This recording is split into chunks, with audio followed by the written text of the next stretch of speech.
మగ్ధా ఉంది. ఆ దరిని గెరాస, గెదరేనియా అని పిలుస్తారు. ఆ ప్రాంతాన్ని ఏమని పిలుస్తారమ్మా? గెరాస లేకపోతే గెదరేనియా అని పిలుస్తారు. అక్కడ ఉన్న ప్రజల్ని గెదరేనీయులు అంటాం. ఏమంటామమ్మా? లేకపోతే గెరాసేనీయులు అని అంటాం ఆ ప్రాంతపు ప్రజల్ని. పూర్వం వాళ్ళంతా తిరగలేదు కాబట్టి ప్రాంతాలను ఏమనేవారంటే దేశాలు అనేవారు. ఏమనేవారమ్మా? దేశ. నిజంగా చెప్పాలంటే గలిలయ సముద్రం కాదు, గలిలయ మహాసముద్రం కాదు, అది ఒక సరస్సు, మంచినీటి సరస్సు. కానీ సముద్రం అంత పెద్దగా ఉంటుంది. దగ్గర దగ్గర 14 కిలోమీటర్ల పొడవు ఉండి 8 కిలోమీటర్ల వెడల్పు కలది. అందుకే దాన్ని మహాసముద్రముగా పిలిచేవారు. గలిలయ ఈ ధర నుంచి యేసు ప్రభు గారు ఆ ధరికి వెళ్ళారు. ఆ ధరికి వెళ్ళిన తర్వాత ఆయన పడవ దిగ్గానే ఒక వింత మనిషి కనిపించాడు. మీరు పై భాగాన్ని చదువుకుంటా పోతే, ఆ వాక్యాన్ని చదువుకుంటా పోతే ఒక వింత వ్యక్తి కనిపించారు. మత్తయి సువార్తలో 2 వ్యక్తులను ఉంది. మార్కు సువార్త 5వ అధ్యాయంలో ఒక వ్యక్తిగా ఇది పలకబడి ఉంది. అది దెయ్యాలని గూర్చిన మాట. అయితే యేసు ప్రభు గారు దిగ్గానే అక్కడ ఉన్న ప్రాంతపు వారందరూ యేసు ప్రభు వచ్చాడహో అని చెప్పి ఎవరు యేసు ప్రభు గారి దగ్గరికి రాలా. జనరల్గా యేసు ప్రభు గారు ఏదన్నా ప్రాంతానికి వస్తే అక్కడ ఎలా ఉంటుందంటే, మీకు పొట్టి జక్కయ్య కథ తెలుసు. ఈ జక్కయ్యకి ఆ ప్రాంతానికి యేసు ప్రభు గారు వస్తున్నారని ఆయన్ని చూడడానికి ఇష్టపడి ఈ జక్కయ్య వెళ్ళాడు. వెళ్తే అక్కడ ముందే యేసు ప్రభు గారు రాకముందే జనాలు గుమ్ముకూడున్నారు. ఇతను చూడడానికి ప్లేస్ లేదు, పొట్టివాడు అందులో, మరి చూడలేడు కదా. అందుకే ఏం చేశాడంటే ఎక్కడా ప్లేస్ లేకపోతే మేడి చెట్టు ఎక్కి కూర్చున్నాడు. అంత ట్రాఫిక్ ఉంటుంది యేసు ప్రభు గారు వస్తే, అంత ఫాలోయింగ్ ఉంటుంది యేసు ప్రభు గారు వస్తే. అటువంటి యేసు ప్రభు గారు ఈ ప్రాంతానికి వచ్చారు. గెదరేనియా ప్రాంతానికి లేదా గెరాసేనియా ప్రాంతానికి వస్తే అక్కడ ఎవరు యేసు ప్రభు గారిని ఎదుర్కోవడానికి రాలేదు, కానీ ఒకరు వచ్చారు. ఎవరు వచ్చారంటే మీరు వాక్యాన్ని చదవండి. అక్కడ దెయ్యం పట్టినవాడు ఒకడున్నాడు. ఎవరున్నాడమ్మా? దెయ్యం పట్టినవాడు ఒకడున్నాడు. వీడు ఎలాంటి వాడు తెలుసా? దెయ్యం పట్టిందని అక్కడున్న ప్రాంతం వాళ్ళందరూ కూడా సంకెళ్లతో ఇతన్ని బంధించి కట్టేస్తే, సంకెళ్లను సరదాగా దారం తెంపునట్టు తెంపేసి తుత్తనీయులుగా చేసినట్టు గ్రంథంలో ఉంది. తుత్తనీయులుగా చేసి ఏం చేశాడో తెలుసా? అతను కొండల మధ్యకి వెళ్ళిపోయాడు. సమాధుల్లోకి వెళ్ళిపోయి సమాధుల్లో నుండి, కొండల్లో నుండి కేకలు వేస్తున్నాడు. కేకలు వేస్తూ రాళ్ళు తీసుకొని తన్ను తాను గాయపరుచుకుంటున్నాడు. ఇది పరిస్థితి. ఇతడు యేసు ప్రభువు గారు పడవ దిగడం చూసి, దోణి దిగడం చూసి వెంటనే పరిగెత్తుకొచ్చాడు. ఎవరితడు? దెయ్యం పట్టిన మనిషి. జనరల్గా ఎవరు వెళ్ళాలి? మనం వెళ్ళాలి. కానీ యేసు ప్రభు గారిని ఎదుర్కోవడానికి ఎవరు వచ్చిందో తెలుసా? దెయ్యం వచ్చిందండి. ఎవరు వచ్చారు? ఎందుకనంటే ఇప్పుడు ఫర్ ఎగ్జాంపుల్ ఎమ్మెల్యే గారు ఇక్కడికి వచ్చారనుకోండి, మనం వెళ్ళి ఏం చేస్తాం? నమస్కారం చేసి వస్తాం. అయ్యా నమస్కారం అని మనం దిగెళ్ళి చేసి వస్తాం. ఎందుకంటే మనకన్నా పై అధికారి అయినా. అవునా కదా? మరి దెయ్యాలు ఎవరిని చూసినాయి తెలుసా? మహోన్నతుడైన దేవుని కుమారుని చూసినాయి. చూడగానే అటెండెన్స్ చేయించుకో, లేకపోతే కుదరదు. దేవునికి స్తోత్రం చెప్పండి, గట్టిగా చెప్పాలి. దేవునికి స్తోత్రం చెప్పండి. ఎందుకంటే దెయ్యం అటెండెన్స్ చేయించుకోవడానికి వచ్చింది. ఎవరి దగ్గరికి? యేసు ప్రభు దగ్గరికి వచ్చి, అయ్యా మహోన్నతుడైన దేవుని కుమారుడా, నాతో నీకేమి? చూడండి, యేసు ప్రభు గారు దెయ్యం దగ్గరికి రాలా, ఆయన రమ్మన్లా, దాన్ని పిలవలా, కానది వచ్చింది. ఎందుకనంటే సర్వోన్నతుడైన దేవుని కుమారుడికి మొత్తం తెలుసా లేదా? చెప్పండి అమ్మ. మనుషులు గుర్తుపట్టలేదు, కానీ ఎవరు గుర్తుపట్టారు? దెయ్యం గుర్తుపట్టింది. మీరు అనుకుంటున్నారేమో ఇది దెయ్యం అని. దెయ్యం కాదండి, ఇది దెయ్యాలు.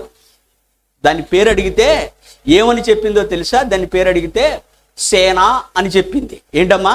సేన. సేన అంటే రోమా ప్రాంతంలో 2000 నుంచి 6000 మంది సైన్యాన్ని సేన అంటాం. ఏమంటామమ్మా?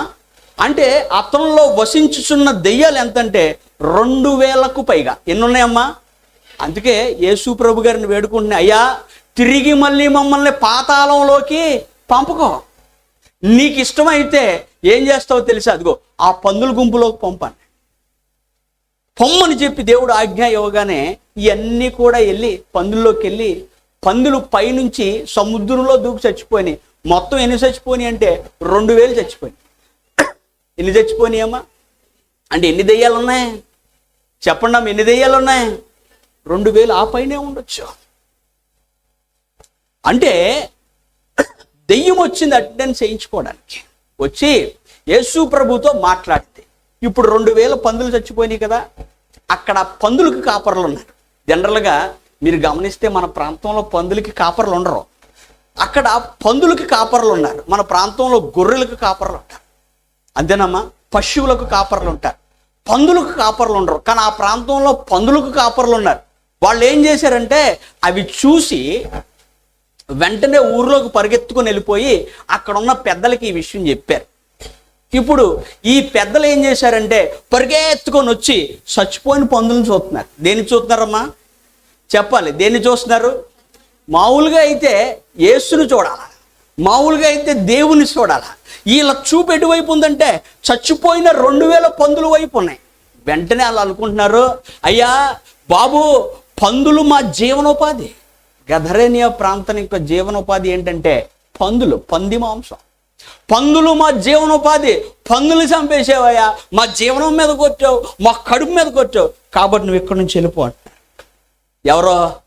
ఎవరండి? గదరేని ప్రాంతం వాళ్ళు, దాన్ని గెరాసా ప్రాంతపు వాళ్ళు అని చెప్పి అంటాం. ఇది జరిగిన కథ. అయితే నేను మీకు ఏం చెప్పాలనుకుంటున్నాను అన్న విషయాలకు వద్దాం. ఇది మీరు చాలాసార్లు విన్నారు, చాలాసార్లు ఈ సందర్భంలోకి మీరు వచ్చారు.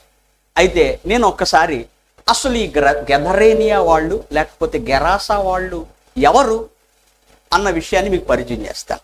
అసలు ఎక్కడి నుంచి వచ్చారు వీళ్ళు, వీళ్ళలో ఉన్న లోపం ఏంటి అన్న విషయాన్ని నేను మీకు పరిచయం చేస్తాను. ఏమ్మా, పరిచయం చేద్దామా? సిద్ధంగా ఉన్నారు అందరూ? ఒకసారి దేవునికి స్తోత్రం చెప్పండి. మంచిది. మోషే గారు ఇశ్రాయేలు ప్రజలను తీసుకొని వస్తున్నారు చక్కగా. వీళ్ళు గిలాదు ప్రాంతానికి వచ్చినప్పుడు మోయాబీయుల మీద యుద్ధం చేయవలసిన పరిస్థితి వచ్చింది. మోయాబీయుల మీద యుద్ధం చేశారు, ఆ గిలాదు ప్రాంతాన్ని దక్కించుకున్నారు. దక్కించుకున్న తర్వాత ఏం జరిగిందనంటే సంఖ్యాకాండానికి వెళ్ళిపోదాం. సంఖ్యాకాండము 32వ అధ్యాయం మొదటి వచనం. సంఖ్యాకాండము 32వ అధ్యాయము మొదటి వచనం.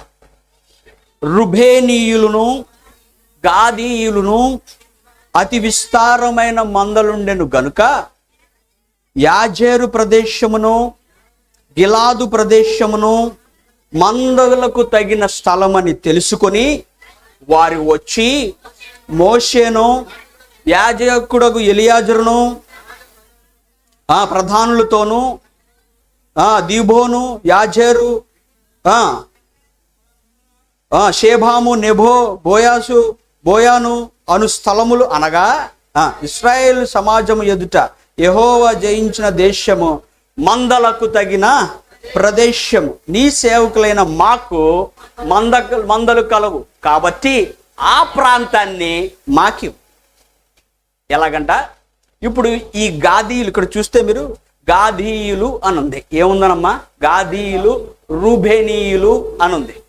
చూసారమ్మా? మొదటి వచనాన్ని చూస్తే 3 తెగల వాళ్ళు కనిపిస్తున్నారు. ఒకళ్ళు రూబేనీయులు, గాదీయులు. వాళ్ళకి ఏమున్నాయంట? అతి విస్తారమైన మందలు ఉన్నాయి. అది విషయం. ఈ గాదీయులే వాడుక భాషలో గదరేనీయులుగా మారిపోయారు. అంటే ఈ గాదీయులు ఎవరు అసలు? ఈ గాదీయులు ఎవరంటే యాకోబు గారికి 12 మంది కుమారులు. మీకు తెలుసు కదా, తెలుసా తెలీదా? అందులో పెద్దవాడు రూబేను, చిన్నవాడు బెంజామిన్. ఇప్పుడు మనం చదువుకోబోయేవాడు 7వ వాడు. అతని పేరు ఏంటంటే గాదు. ఏం పేరమ్మా? గాదు. అతని వంశస్థులే ఈ గాదీయులు. అంటే యాకోబు ఎవరమ్మా? ఇశ్రాయేలీయు వాడు. ఎవరమ్మా? ఇశ్రాయేలీయులు వాడు. ఈ గాదు యాకోబు కొడుకు. అంటే గాదీయులు కూడా ఎవరంటే ఇశ్రాయేలీలే. గాదీయులు ఎవరమ్మా? ఇశ్రాయేలీలే. అయితే వీళ్ళు కానాను వెళ్ళారా అంటే వీళ్ళు కానానులో లేరు. దేవుడు ఏమని చెప్పాడంటే మోషే గారికి, మోషే, ఇశ్రాయేలులందరినీ నేను పాలు తేనెలు ప్రవహించు ప్రదేశానికి తీసుకెళ్తాను. దాని పేరే ఏంటంటే కానాన్. ఏం పేరమ్మా? అది ఎక్కడుందనంటే కానాన్ ఎక్కడుందని అంటే ఇదిగోండి, ఇప్పుడు గిలాదు ప్రదేశంలో వీరున్నారు కదా, ఈ గిలాదు ప్రదేశం నుంచి కిందకు వస్తే ఎరుకో పట్టణం కనిపిస్తుంది. ఎరుకో పట్టణాన్ని దాటి యొర్దాను నది దాటి అవతలకి వెళ్తే ఉంది ఏంటది? కానాన్. అక్కడ ఉండాలి 12 తెగల వాళ్ళు, అవునా కదా? కానీ గాదీయులు ఇప్పుడు అక్కడ లేరు, యొర్దానికి యువతలు ఉన్నారు. యొర్దానికి అవతలు ఉండవలసిన వారందరూ కూడా యొర్దానికి ఎటున్నారమ్మా? యువతల వైపు ఉన్నారు.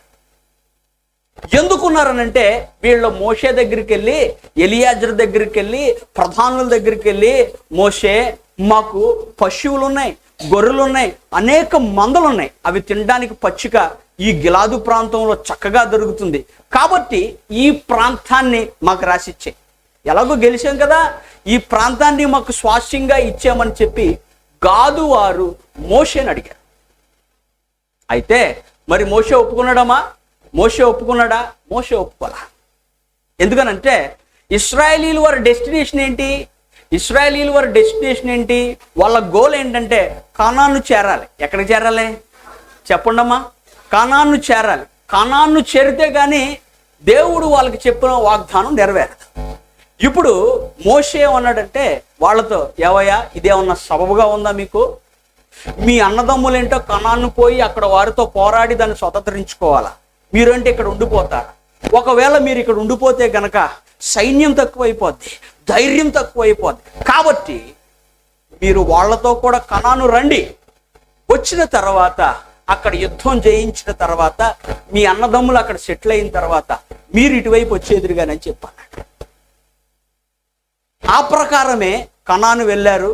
కనాను యొర్దాను దాటారు, కనాను వెళ్ళారు, అక్కడ యుద్ధం చేశారు, గెలిచారు. గెలిచిన తర్వాత యెహోషువ గ్రంథం 22వ అధ్యాయంలో ఎలా రాయబడింది? యెహోషువ గ్రంథము 22వ అధ్యాయము మొదటి నుంచి.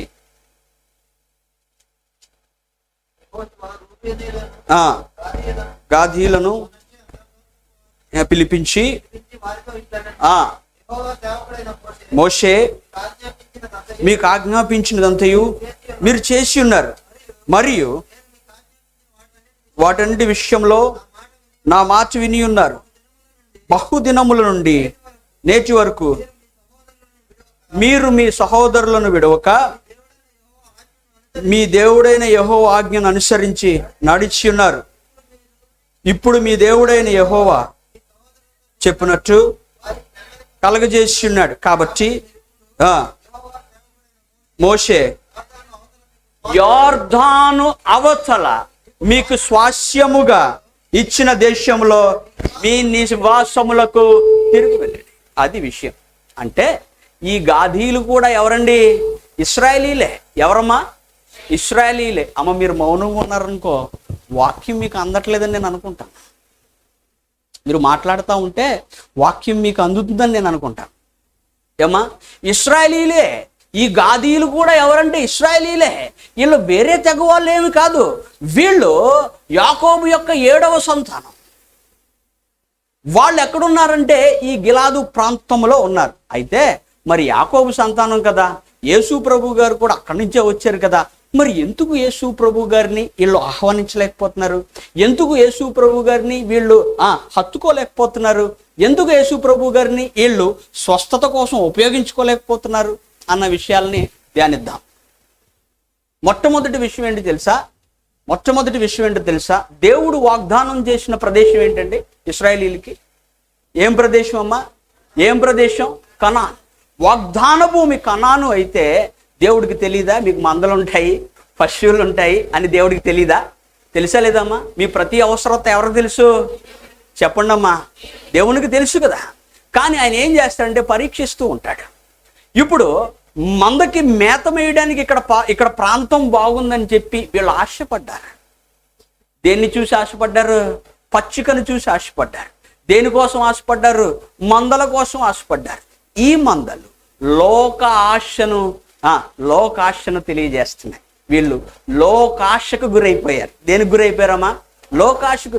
అయ్యో, దేవుడు మాకు వాగ్దానం చేశాడే, మమ్మల్ని తీసుకెళ్లే భూమి పాలు తేనెలు ప్రవహించే భూమి కదా.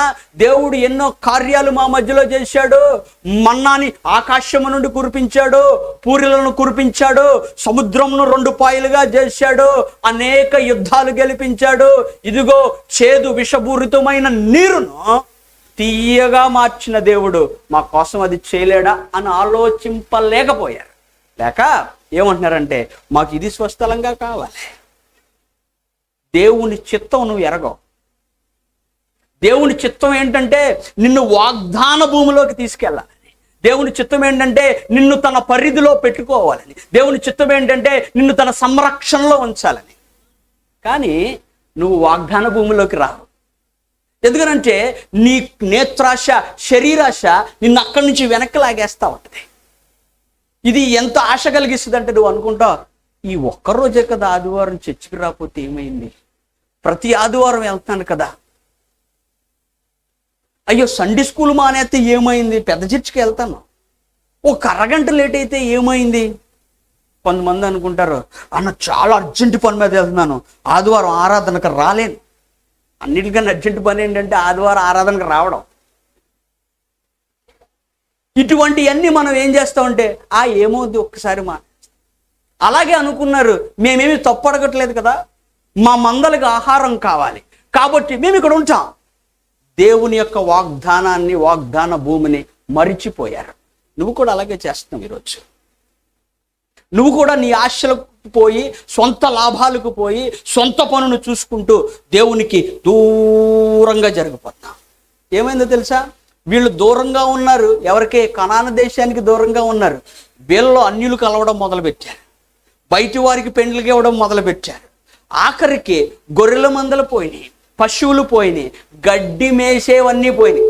దేనికోసం వీళ్ళు ఎంతకు పోరాడింది? ఫస్ట్ పచ్చిక కోసం. దేనికోసం పోరాడు? గడ్డి కోసం. ఏమో పందులు గడ్డి తింటాయా? తింటాయా చెప్పండి. తింటాయండి, దుంపలు తింటాయి, గడ్డి కూడా తింటాయా చెప్పండి అమ్మా. పందిలు ఆ యొక్క వేళ్లను తింటాయి, గడ్డిలో ఉన్న వేళ్లను తింటాయి. వీళ్ళ పచ్చిక కోల్పోయి వేళ్ళు మిగిలిపోయినాయి. వీళ్ళు అడిగింది పోయింది. ఇప్పుడు వీళ్ళు ఏం చేస్తున్నారు, అక్కడ డిమాండ్ వచ్చింది ఆ ప్రదేశంలో. దేనికనంటే పందులకి డిమాండ్ వచ్చింది. అన్ని లోపలికి వచ్చారు. దేనికి డిమాండ్ వస్తుందమ్మా? దేనికి డిమాండ్ వస్తుంది? మనం వ్యాపారం చేయాలనుకుంటే అది దేవుణ్ణి స్తుతింపదగ్గ వ్యాపారమా కాదా చూసుకో. నేను ఒకసారి బస్సు మీద వెళ్తా ఉంటుంటే గుడివాడి దాటిన తర్వాత నాకు కనిపించిందండి, ఆ షాప్ పేరు యేసు వైన్ షాప్. మరి అది దేవుని చిత్త ప్రకారం ఉందో, దేవుణ్ణి వెంబడించి నడుస్తుందో లేదో నాకు తెలీదు. నీకు అది ఇష్టం, ఇంకంతే, నువ్వు మలుచుకుంటావు. దేవునికి ఇష్టమైందో లేదో నీకు అనవసరం.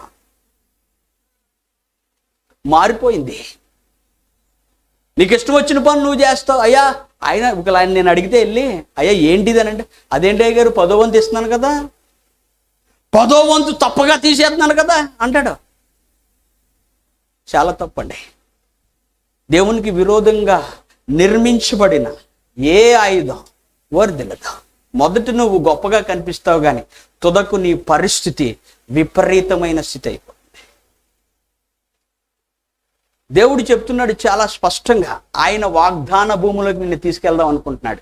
వాగ్దానం ఇచ్చాడు, అమ్మా నేను మరలా నీ కోసం తిరిగి వస్తా, నేను మరలా నీ కోసం తిరిగి వస్తా, మేఘాల మీద నిన్ను తీసుకుపోతా. దేవునికి స్తోత్రం చెప్పండి, గట్టిగా చెప్పాలా.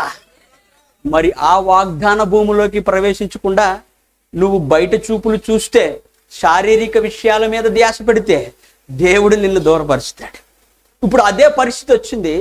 ఈ గాదు ప్రాంతం వాళ్ళు, అయితే గదరేనీయులు అందరూ కూడా యేసుని చూసి కనిపెట్టలేకపోయారు అతను సొంత రక్షకుడని. రక్షణ ఇవ్వగలడు, మనల్ని పరముకు చేర్చగలడు అని చెప్పి కనిపెట్టడం మర్చిపోయి వీళ్ళ కంటికి ఏం కనిపిస్తున్నాయంటే పందులు కనిపిస్తున్నాయి. ఏం కనిపిస్తున్నాయమ్మా? వాగ్దాన భూమిని కోల్పోయారు కాబట్టి వీళ్ళ కంటికి ఏం కనిపిస్తున్నాయంటే పందులే కనిపిస్తున్నాయి. అందుకే వీళ్ళు దేవుడు అక్కడ ఒక కార్యం చేశాడు యేసు ప్రభు గారు. ఏంటా కార్యం అంటే, కొన్ని సంవత్సరాల నుంచి సమాధుల్లో జీవిస్తున్న దెయ్యం పట్టిన ఒకడిని దేవుడు స్వస్థపరిచాడు. అతను చూశారు అందరూ. అతను చూసి ఆశ్చర్యపడినట్టు గ్రంథంలో ఉంది, భయపడినట్టు గ్రంథంలో ఉంది. మరి అంత ఆశ్చర్యకార్యం చేసింది ఎవరు అని తెలిసి వీళ్ళకి ఎవరది? యేసు ప్రభు. ఆయన్ని స్తుతించడం మానేశారు. అంత కార్యం చేసిన ఆయన్ని స్తుతించడం మానేశారు. ఏం చేస్తున్నారంటే, ఆయన ఏదో మనకి చెడు చేశారు అనుకుంటున్నారు. అపోస్తులుడైన పౌలు గారు ఆయన ఒక ప్రాంతంలో ఉన్నప్పుడు పుతోను దెయ్యం పట్టిన ఒక చిన్నది ఉంది. ఏ దెయ్యం అమ్మా? పుతోను. ఆ పుతోను దెయ్యం పట్టిన చిన్నదానికి కొంచెం మంచి చేద్దాం అనుకుని ఆయన, దెయ్యమా ఈవిడ్ని వదిలిపో అని చెప్పి ఆయన ఏం చేశాడంటే ప్రార్థన చేశాడు. వదిలి వెళ్ళిపోయింది. అందుకు ఆయన అరెస్ట్ చేశాడు. ఇదేంట్రా బాబు, దెయ్యాన్ని వదలగొడితే అరెస్ట్ చేయడం ఏంటి? చేశారు. ఎందుకు చేశారో తెలుసా? ఆ దెయ్యాన్ని పెంచుతున్నాడు ఒకడు. ఆడంటాడు, ఇదిగో నేను దీన్ని నిలబెట్టుకొని అందరి జాతకాలు చెప్పిస్తున్నాను, సోది చెప్పిస్తున్నాను, రేపేం జరుగుతుంది, ఏం జరగబోతుంది, ఏం జరిగింది అని ఇది చెప్పిద్ది. ఇది ఇలా చెప్పడం వల్ల నాకు డబ్బులు వస్తాయి, నువ్వు వచ్చి నా పొట్ట మీద కొట్టేవంట. అందుకే పౌలు గారిని తీసుకెళ్ళి ఎక్కడ వేశారు? ఇలాగే ఉందండి ఈరోజు పరిస్థితి. కానీ దేవుడు ఏమంటున్నాడో తెలుసా? బంధకాలను విడిపిస్తాను, సంకెళ్లను తెంపిస్తాను, చీకటి నుండి నిన్ను వెలుగులోకి నడిపించడానికి సిద్ధంగా ఉన్నాను. మరి నువ్వు సిద్ధమా అని అడుగుతున్నాడు. గదరేనియో ప్రాంతం వాళ్ళ కళ్ళు అంధకారముతో నిండిపోయినాయి. దేంతో నిండిపోయి ఉన్నామా? యేసు ప్రభు గారు ఏమన్నా చెప్పుదాం అనుకుని ఆయనకి చెప్పొచ్చు. యాక్చువల్ అయ్యా అది కాదు, నేను ఇలాగా సువార్త చెప్పడానికి వచ్చాను, పాపం మానండి అని యేసు ప్రభు గారు చెప్పొచ్చు. కానీ యేసు ప్రభు గారు వాళ్ళతో చెప్పలేదు. నేను కూడా ఆశ్చర్యపడ్డానండి. ఇదేంటి, వాళ్ళ పాపంలో ఉన్నారు కదా, వాళ్ళని కూడా రక్షించాలి కదా, మరి యేసు ప్రభు గారు ఎందుకు వాళ్ళకి చెప్పలేదు అని అంటే, వాళ్ళ హృదయములో కఠినమైపోయినాయి. ఏమైపోయినాయి అమ్మా? వినడానికి ఇష్టపడరు. తెలుసా మీకు, యేసు ప్రభు గారు ఏం చూస్తారమ్మా? దేవుడు దేన్ని పరిశీలిస్తాడు? హృదయాన్ని పరిశీలిస్తాడు. దేన్ని పరిశీలిస్తాడు? హృదయాన్ని పరిశీలిస్తాడు. మీకు ఒక ఎగ్జాంపుల్ చెప్తాను. సౌలు గారి గురించి దేవుడు విసుకుపోయి, సౌలు నేను అన్న మాట చేయలేదు గనక కొత్త రాజుని అభిషేకించాలని చెప్పి సమూయేలుని పిలిస్తే సమూయేలు ఏడుస్తూ ఉన్నాడు. సమూయేలు, ఇంకెంతకాలం ఏడుస్తావు, ఎల్లు నువ్వు, నేను నా కుమారుని దగ్గర నేను పంపిస్తున్నాను, యెష్షయి ఇంటికి వెళ్ళు. ఎవరింటికి వెళ్ళాలి? యెష్షయి ఇంటికి వెళ్ళు, అక్కడ కుమారుడు ఉన్నాడు, అతన్ని నువ్వు అభిషేకించని చెప్పి అన్నాడు. అనగానే చక్కగా వెంటనే లేచి తైలపు కొమ్ము పట్టుకొని సమూయేలు గారు హడావిడిగా నడుచుకుంటూ వెళ్తున్నారు. సమూయేలు గారు ఊళ్ళోకి వచ్చండి అందరికీ భయమే. ఎందుకు అందరికీ భయం అంటే, ఒక ప్రవక్త ఊళ్ళోకి హడావిడిగా వచ్చండి ఏదో నాశనమో లేకపోతే యుద్ధమో వచ్చిందని. అక్కడ ఉన్న వాళ్ళందరూ అంటున్నారు, సమాధానంగానే వస్తున్నావా అని అడిగితే సమూయేలు గారు సమాధానంగానే వస్తాను అన్నాడు. వాళ్ళని మంచిది అనుకున్నారు. యెష్షయి గారిని, యెష్షయా ఇటురా అన్నాడు. యెష్షయి గారికి దడ మొదలైంది. యెష్షయి గారు వచ్చాడు, సమూయేలు గారు నుంచున్నాడు, కూర్చున్నాడు. యెష్షయి గారు నుంచున్నాడు. అయ్యా ఏంటన్నాడు? అయ్యా దేవుడు నాకు చెప్పాడు, ఈరోజు నీ కుమారులలో ఒకనిని నేను అభిషేకించాలన్నాడు. ఎందుకయ్యా? సౌలు తర్వాత ఇశ్రాయేలీలను ఏలడానికి అతడే సరైన వాడు, దేవునికి ఇష్టమైన వాడు అనగానే యెష్షయా, ఈ బాబాయ్ నా కొడుకుల్లో ఒక కొడుకు రాజైపోతున్నాడు, నాకు 8 మంది కొడుకులు ఉన్నారని చెప్పి నీ కొడుకులను పిలవనంపు అన్నాడు. వెంటనే ఈయన ఆలోచిస్తున్నాడు యెష్షయి గారు. మనుషులు మనం ఎలా ఆలోచిస్తాం? ఇప్పుడు రాజుగారు కాబట్టి, సౌలు గారు ఆల్రెడీ ఎత్తుగా పొడుగు చేతులతో అందగాడు కాబట్టి, మనకు కూడా ఒక కొడుకు ఉన్నాడు. అతని పేరు ఏంటంటే ఎలీయాబు. ఏం పేరు? ఎత్తుగా ఉంటాడు, మంచి అందగాడు, సూపర్ 6 ప్యాక్. ఏంటంట? సూపర్ 6 ప్యాక్, చాలా తెల్లగా ఉంటాడు. అతనైతే రాజుకు బాగా సూట్ అవుతాడని చెప్పి, నాయనా ఎలీయాబు యుద్ధం కూడా నేర్చుకున్నావు కదా, నువ్వే రాజుకు సూట్ అవుతారా అన్నాడు. అనగానే చక్కగా ఎలీయాబు వచ్చి టీవీగా నుంచి ఇలా చూస్తున్నాడు. సమూయేలు గారు చూసి, ఇతను బాగున్నాడు. సమూయేలు గారు కూడా అనుకుంటున్నాడు, ఇతను భలే ఉన్నాడు, మంచి ఎత్తున్నాడు, మంచి పొడవు ఉన్నాడు, బలంగా ఉన్నాడు, ఇతన్ని అభిషేకించేద్దాం అని చెప్పి తైలపు కొమ్ముని ఇలా ఎత్తుతున్నాడు. ఎత్తగానే స్వరం వినిపిస్తుంది. ఎవరిదే? దేవుని స్వరం. సమూయేలు ఎత్తడు కాదు. ఎవరు కాదు? సమూయేలు ఎత్తడు కాదు, మొదటి సమూయేలు గ్రంథం 16వ అధ్యాయం 7వ వచనం ఈ విధంగా చెప్తుంది.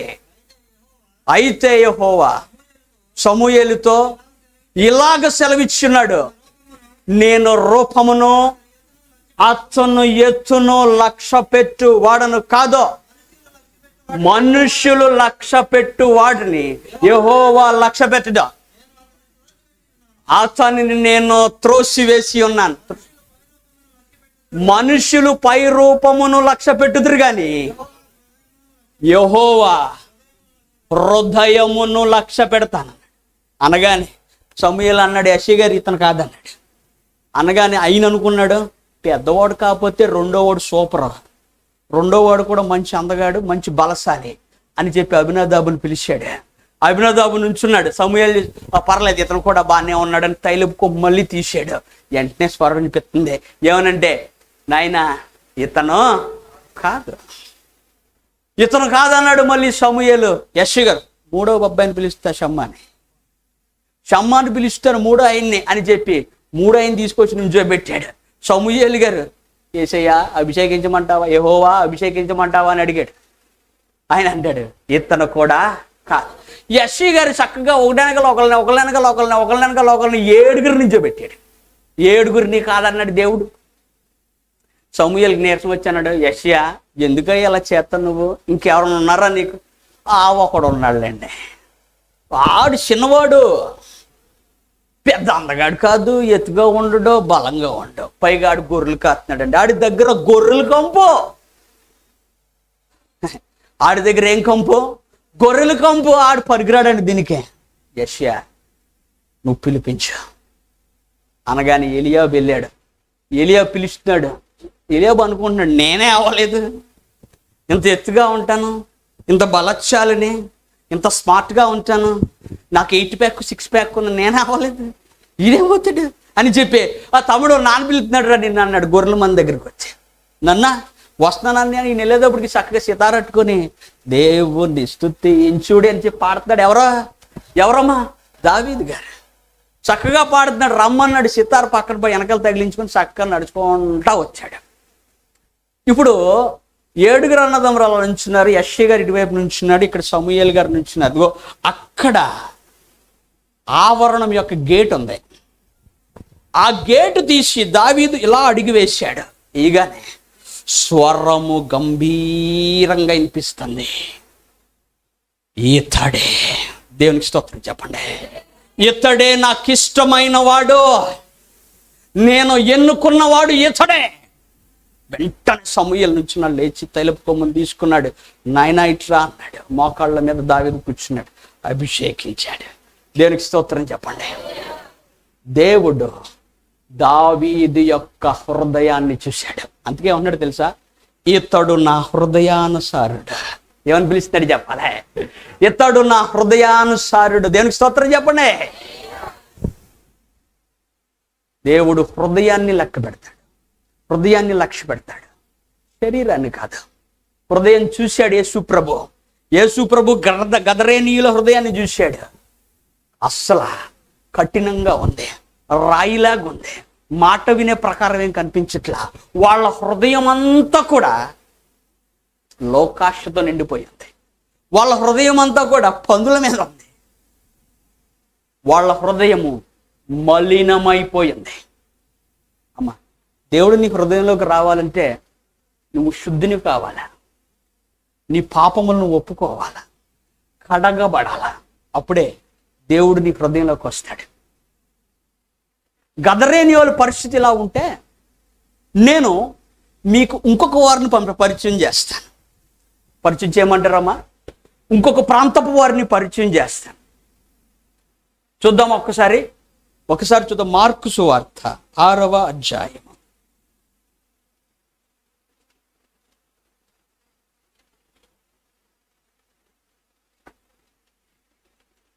మార్కు సువార్త 6వ అధ్యాయం 53 నుంచి చదివి వినిపించండి.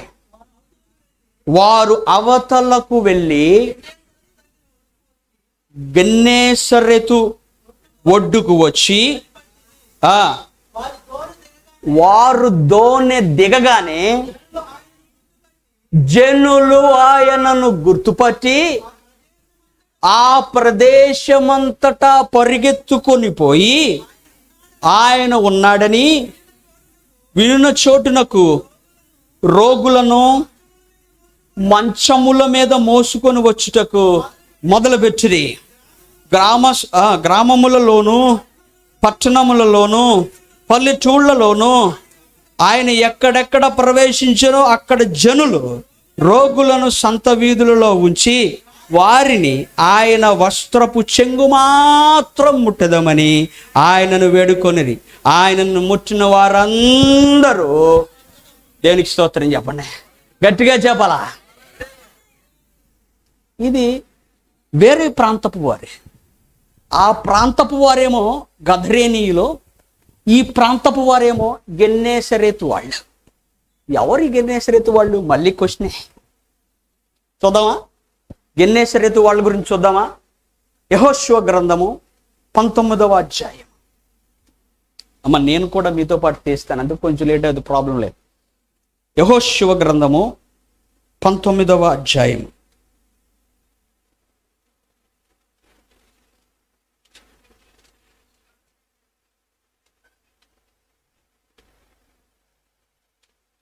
మ్ 35వ వచనముల గురించి చదువుదాం. కోటగల పట్టణములేవనగా జిద్దీము, జెరుహమ్మతు, రకతు, కిన్నెరేతు. ఏం పేరమ్మా? కిన్నెరేతు. ఈ కిన్నెరేతే వాడుక భాషలో గెన్నేసరేతుగా మారిపోయింది.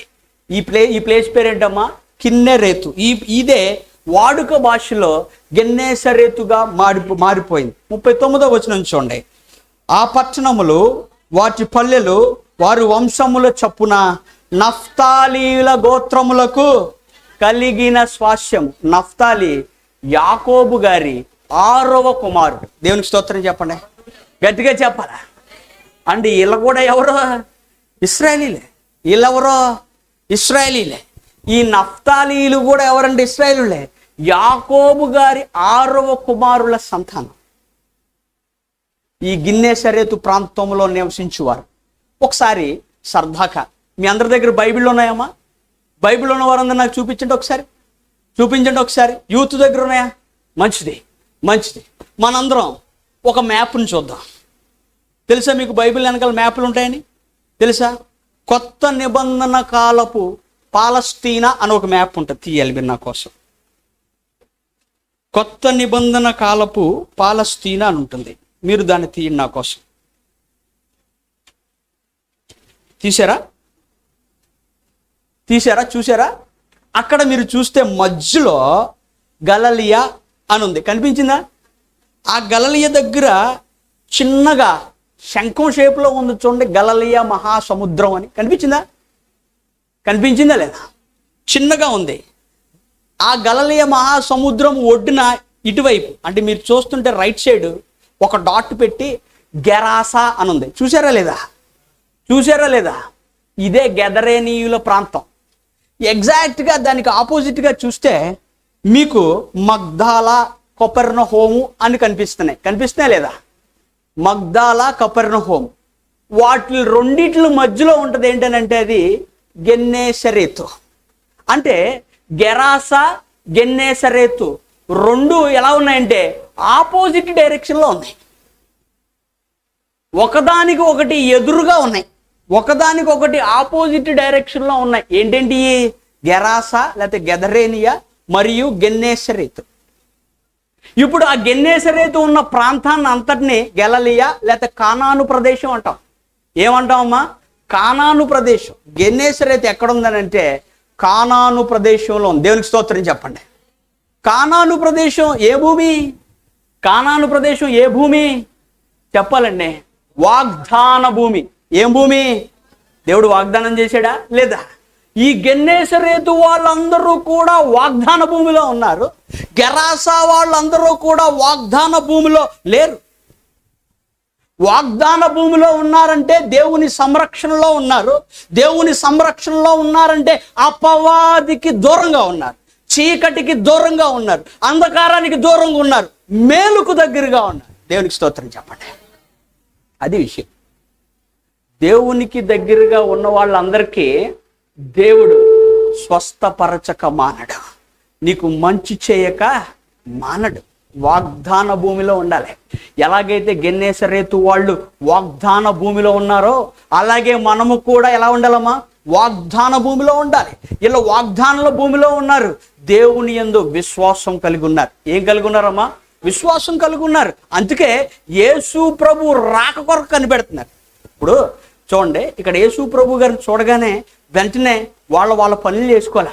పనులన్నీ ఆపేశారు, ఎక్కడ పడేశారు, పరిగెడుతున్నట్టుంది గ్రంథంలో. దేవునికి స్తోత్రం చెప్పండి, గట్టిగా చెప్పాలి. పరిగెడుతున్నారు. యేసు ప్రభు మన ప్రాంతానికి వచ్చాడు రా, మన ప్రాంతం బాగుపడబోతుంది, మనం దేవుని మనల్ని రక్షించబోతున్నాడు, గొప్ప విజయం చూడబోతున్నాం అని చెప్పి ఆనందంతో పరిగెడుతున్నారు. పరిగెడతమే కాదు అనుకుంటున్నారు మీరు, మనం కూడా క్రైస్తవంలో మనం ఒక్కలమే రక్షణ పొందుకోవడం కాదు, మనం ఒక్కలమే దేవుని మేలును పొందుకోవడం కాదు. వీళ్ళు ఏం చేస్తున్నారు తెలుసా? ఎవరైతే రోగులై ఉన్నారు, ఎవరైతే కష్టాలలో ఉన్నారో వాళ్ళందరినీ పోగు చేసి తీసుకొస్తున్నారు దేవుని దగ్గరికి. దేవునికి స్తోత్రం చెప్పండి. నువ్వు ఎంతమంది తీసుకొస్తున్నా అమ్మ? నువ్వు నిండుగా ఉండాలంటే నీ పొరుగు వారిని కూడా నింపాల. మీ అందరికీ నువ్వు తెలుసు కదా, ఇదివరకు ఇప్పుడంటే మున్సిపాలిటీ వాటర్ వచ్చేసినాయి. మా అమ్మమ్మ గారి ఊరిలో ఇదివరకు మంచినీళ్ళు నుయ్యి ఉండేది.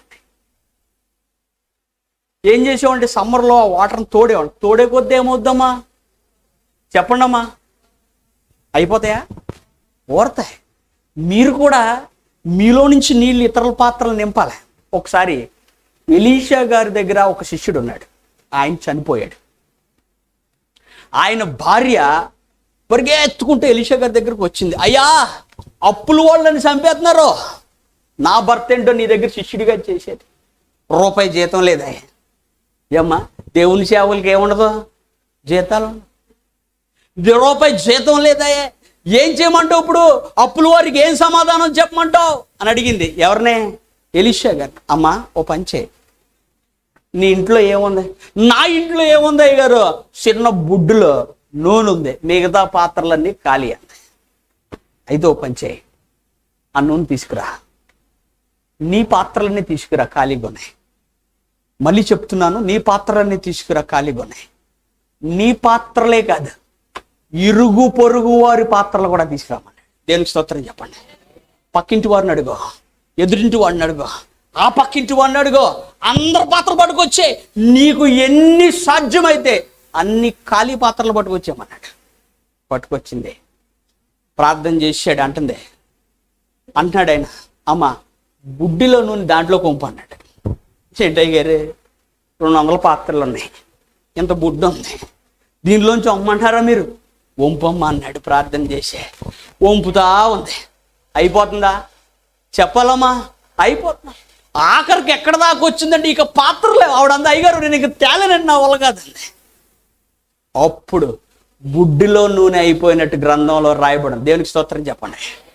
నువ్వు ఒక్కదానివే నింపబడడం కాదు అమ్మా, దేవుని వాక్యం చేత నీ పొరుగు వారిని కూడా రక్షించాలి. నువ్వు నీ పొరుగువారి కోసం కూడా పాటుపడాలా. గ్రంథం స్పష్టంగా చెబుతుంది, గిన్నేసరేతు వాళ్ళు దేవుని మనస్సు కలిగిన వారు. అంతగా వాళ్ళు ఒక్కలే కాదు, పొరుగు వారిని కూడా. మంచి మాట ఏంటంటే యేసుప్రభు గారు ఏం చెప్పారంటే, అయ్యా ఈ బైబిల్ తీసుకెళ్ళి మిక్సీ చేసేయండి. మిక్సీ చేసేస్తే ఒక్క మాట మాత్రం బయటకు వస్తుంది. ఏంటో తెలుసది? నిన్ను వలే నీ పొరుగు వారిని ప్రేమించండి. ఇదే, this was the entire philosophy of this Bible. This was the entire philosophy of this Bible. You have to love your neighbors as you love yourself. అది విషయం. అదే గ్రంథం చెప్తుంది, అంతకు మించి ఏం చెప్తలేదు. కాబట్టి ఈ గిన్నేసరేతు వాళ్ళందరూ యేసు ప్రభువుని వెంబడిస్తున్నారు కాబట్టి, ఆయన కోసం కనిపెట్టుకుంటున్నారు కాబట్టి, వీళ్ళు ఆ మనస్సు కలిగి అందరిని తీసుకొచ్చి, అందరూ దేవుని స్వస్థతను అందాలని చెప్పి అందరిని తీసుకొచ్చి దేవుని ముందు పెట్టారు. దేవునికి స్తోత్రం చెప్పండి. నీ వల్ల ఏ పని అవదమ్మా, కానీ నువ్వు చేయవలసిన పని ఏంటి తెలుసా? తీసుకురావాలి. తీసుకొస్తే పని ఎవరు చేస్తారు? చెప్పాలి. ఎవరు చేస్తారు? దేవుడు చేస్తాడు. అది విషయం. అంత స్పష్టంగా గ్రంథం చెప్తుంది. ఇంకో విషయం చెప్పమంటారా? వీళ్ళు ఈ గిన్నేసరేతు ప్రాంతాన్ని మీరు గూగుల్ చేయండి, వెళ్ళిన తర్వాత యూత్ వారు ఈ గెన్నేసరెతు ప్రాంతానికి ఇంకో పేరేంటి తెలుసా? Paradise of Galilee. ప్యారడైజ్ అంటే ఏంటమ్మా? ప్యారడైజ్ అంటే ఏంటి? ప్యారడైజ్ అంటే ఏంటమ్మా? పరలోకం. అవునా? అవునా కదా? ప్యారడైజ్ అంటే పరదేశి అని ఉంది. దేనికి గలిలీ అంటే గలిలయ మహాసముద్రపు తీరంలో దీన్ని ప్యారడైజ్గా పిలుస్తారు. ఎందుకో తెలుసా? ఇక్కడ విత్తనాన్ని అలా పడేసినా కూడా మొక్క అయిపోద్ది. దీని యొక్క భూమి సారవంతమైన భూమి. ఈ భూమి ఎటువంటి భూమి అమ్మా? ఎందుకు సారవంతమైన భూమి అయింది ఇది? ఎందుకో తెలుసా?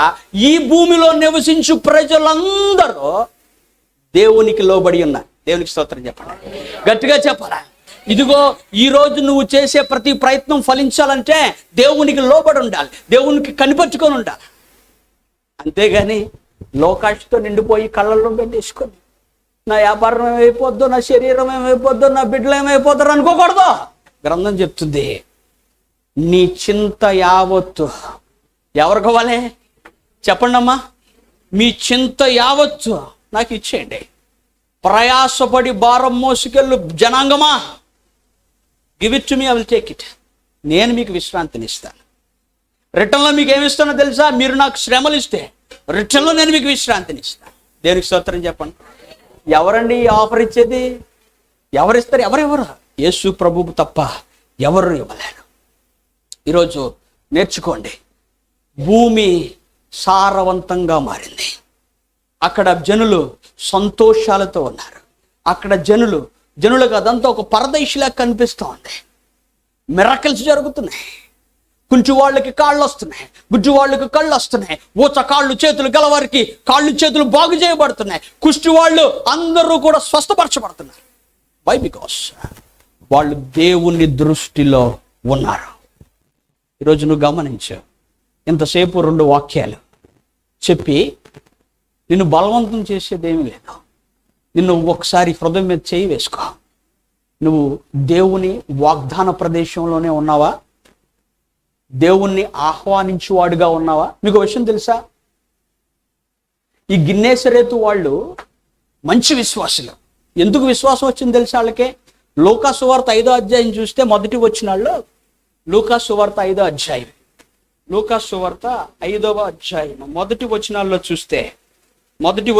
చూస్తే ఇలా రాయబడింది, జన సమూహము దేవుని వాక్యం వినుచు పడుచుండగా ఆయన గిన్నేసరేతు సరస్సు తీరమున నిలిచి. కాదు, ఒక్కసారి వినాలి. ఏ సరస్సు తీరా? ఆ ప్రాంతం పేరేంటి? గిన్నేసరేతు. జనులు వాక్యం వినడానికి, దేవుని మాటలు వినడానికి ఆతురత పడిపోతున్నారు, ఆయన మీద పడిపోతున్నారు. అంత ఆసక్తి ఉంది వాళ్ళకి. ఆసక్తితో దేవుని దగ్గరికి వస్తే ఖచ్చితంగా నీకు న్యాయం చేస్తాడు. ఆసక్తితో వెళ్ళిపోతారు. అయ్యా నువ్వు మాట్లాడితే ఎంత రమ్యముగా ఉంటుందో. ఆసక్తితో వాళ్ళందరూ దేవుని దగ్గరికి వెళ్ళిపోతారు. లేదు, గదరేనీలకి అది లేదు. దేవుడు మాట చెప్తే బాగుండు విందామని చెప్పి వెళ్ళిపోతారు ఆయన మీదకి. ఆయన అక్కడ నిలబడలేక ఆ ధోనిలో ఎక్కి కొంచెం దూరం నీటిలోకి వెళ్ళి అక్కడికైతే జనాలు రాని అక్కడి నుంచి చెప్తున్నారు యేసు ప్రభు గారు. దేవునికి స్తోత్రం చెప్పండి. వినుటయందు వేగిరపడాలా, వినుటయందు వేగిరపడాలా. వినుటయందు వేగిరపడాలి. వినుట యేసుని గూర్చిన మాటలు వినాలి. వినుట వలన విశ్వాసము కలుగును. ఇది గ్రంథం చెప్తా ఉంది. అందుకే వాళ్ళందరూ, గెన్నేసరేతు వాళ్ళందరూ కూడా అంత చక్కగా అభివృద్ధి పొందారు. విన్నారు. ముందు వినడం నేర్చుకోవాలి, విని విశ్వాసం పెంచుకోవాలి, యేసు కోసం ఎదురు చూడాలి, ఆ వాగ్దాన భూమిని పొందుకోవాలి. పొందుకున్న భూమిని ఎంతో సారవంతంగా మనం సేద్యపరచాలి. ఇది గ్రంథం చెప్తుంది. ఈరోజు మీరు అనేక సార్లు ఈ చదువు ఉంటారు, కానీ ఈ గ్రంథం ఏం చెప్తుంది తెలుసా? అమ్మ, చదివి వదిలేయద్దు. నేను చెప్తున్నాను, 2 ప్రాంతపు వాళ్ళని ఈరోజు నేను మీకు పరిచయం చేశాను. ఒకరు గదరేనీయులు, ఒకరు గెన్నేసరేతు వాళ్ళు. గదరేనీయులు నన్ను ద్వేషించారు, వాళ్ళ హృదయాలు కఠినం పరుచుకున్నారు, వినటానికి ఇష్టపడలేదు, స్వస్థత కార్యాన్ని చూడడానికి ఇష్టపడలేదు, దేవుని మహత్కార్యములు పొందుకోవడానికి ఇష్టపడలేదు. కానీ వేరే జనాంగం ఉన్నారు, వాళ్ళు నా వాగ్దాన భూమిలో విన్నారు, నా మాటలు విన్నారు, నన్ను విశ్వసించారు, నన్ను నమ్మారు, స్వస్థత పొందారు. వాళ్ళు సారవంతమైన భూమిలో జీవిస్తున్నారు. మరి నువ్వు ఎటువంటి ప్రాంతంలో జీవించడానికి ఈరోజు ఇష్టపడుతున్నావు? సారం కలిగిన భూమిలోనా, సారము లేని భూమిలోనా? వాగ్దాన భూమికి వెళ్లకుండా మధ్యలోనే ఆగిపోతున్నామేమో ఒక్కసారి గమనించుకో తల్లి. ఎందుకనంటే అందరికీ కష్టాలు ఉన్నాయి. బంధాల మధ్య, బంధువుల మధ్య, ఆస్తుల మధ్య, అంతస్తుల మధ్య, రోగాల మధ్య అపవాదికి మనం స్థానం ఇచ్చి వెనక్కి వెళ్ళిపోతున్నాం. దేవుని వాగ్దాన భూమి చేరకుండా యోర్దాను యువతలే ఉండిపోతున్నాం.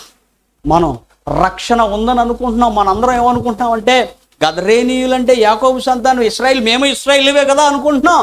కానీ నీకేమి లేదంటే రక్షణ లేదు. నీకేమి లేదంటే దేవుని వాగ్దాన భూమిలో చోటు లేదు. ఎందుకంటే యేసును నీవు అంగీకరించలేకపోతున్నావు. యేసును నువ్వు సొంత రక్షకునిగా యేసే చిన్నప్పటి నుంచి మా దేవుడే కదా, ఇక నేను అంగీకరించేదేంటి? యేసుని అంగీకరించడం అంటే నోటితో మాట్లాడతాం కాదు, పనుల్లో ఉండాలి. దేంట్లో ఉండాలమ్మా? చేతలలో చేయాలి. ఆయన్ని చేతలలో చేయాలి. చేతల్లో చేసేవారంటే ఆయనకి చాలా ఇష్టం. అలా చేసిన వాడు ఎవరంటే దావీదు గారిని ఏమంటే, ఇతను నా హృదయానుసారుడు, ఇష్టానుసారుడు. దావీదుకి శత్రువుని చంపే అవకాశం వచ్చింది. సౌలు గారి చేతికి దొరికేసాడు ఒకసారి. అభిషేక్ అంటాడు, దావీదు గారు, సౌలు గారు దొరికేసాడు, నీకు కత్తి తీసుకుని ఒకేటే చిరచ్ఛేదనం చేసి అన్నాడు. కానీ దావీదుకు తెలుసు, సౌలు దేవుని చేత అభిషేకింపబడిన రాజు, అతన్ని చంపటం మన చేతుల్లో లేదు. దావీదు గొప్ప గుణం అమ్మా. ఏ పాస్టర్ గారైనా, ఏ దేవుని సేవకుడైనా దావీదు గురించి చెప్పకుండా పక్కకి వెళ్ళడం. గ్రంథంలో అతనికి అంత విశిష్ట స్థానం ఉంది. ఎందుకు తెలుసా? దావీదు గారు ఒక్క లక్షణం ఉంది, క్షమించే లక్షణం. దేవునికి స్తోత్రం చెప్పండి. క్షమిస్తాడు. ఆ లక్షణం మళ్ళీ యేసు ప్రభు గారికి ఉంది. దేవునికి స్తోత్రం చెప్పండి. అందుకే యేసు ప్రభుని దావీదు కుమారుడా అని పిలుస్తున్నారు. మర్చిపోవద్దు, వాగ్దాన భూమిలో మీరు ఉండాలి, నేను ఉండాలి. దేవునికి ఇష్టలైన వారుగా ఉండాలి. దేవుని మాటలు వినాలి, విని వాటిని కార్యరూపం దాల్చాలి. దేవునిపై నమ్మకంగా ఉండి మనమందరం కూడా ఆయన ఇచ్చే మేలును పొందుకునేలాగున, మనల్ని కూడా పరదైష్యులు ఆయన జ్ఞాపకం చేసుకునేలాగున ఈ మాటలు దీవింపబడును గాక. ఆమేన్.